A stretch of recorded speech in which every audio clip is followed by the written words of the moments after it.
মনে করি যে বিশ্ববিদ্যালয়ের যে ছাত্র সংসদ নির্বাচন বা ডাকসু নির্বাচন এটি বিশ্ববিদ্যালয়ের ক্যালেন্ডারে অন্তর্ভুক্ত হওয়া উচিত। যে বছরের কোন দিনে কখন তফসিল ঘোষণা হবে, কখন নির্বাচন হবে, কখন নমিনেশন হবে, এগুলো বিশ্ববিদ্যালয়ের ক্যালেন্ডারে অন্তর্ভুক্ত করা উচিত বলে আমরা মনে করি।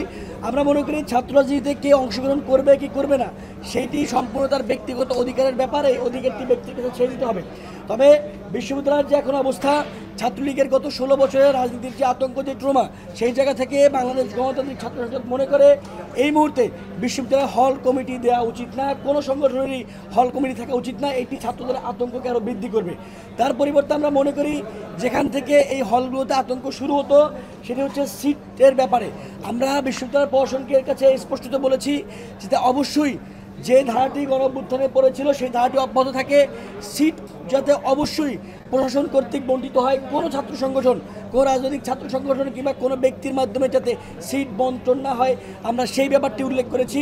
এবং যদি এরকম সিট বন্টন প্রশাসন কর্তৃক হয় তাহলে হলের আতঙ্কটি কমে যাবে বলে আমরা মনে করি। একই সঙ্গে আমরা দাবি করেছি রাষ্ট্রের সঙ্গে রাষ্ট্রবিরোধী, উগ্রবাদী এবং গুপ্ত যে সকল ছাত্র সংগঠন আছে সেগুলো রাজনীতি ঢাকা বিশ্ববিদ্যালয় থেকে চিরতরে বন্ধ করা উচিত বলে আমরা মনে করি।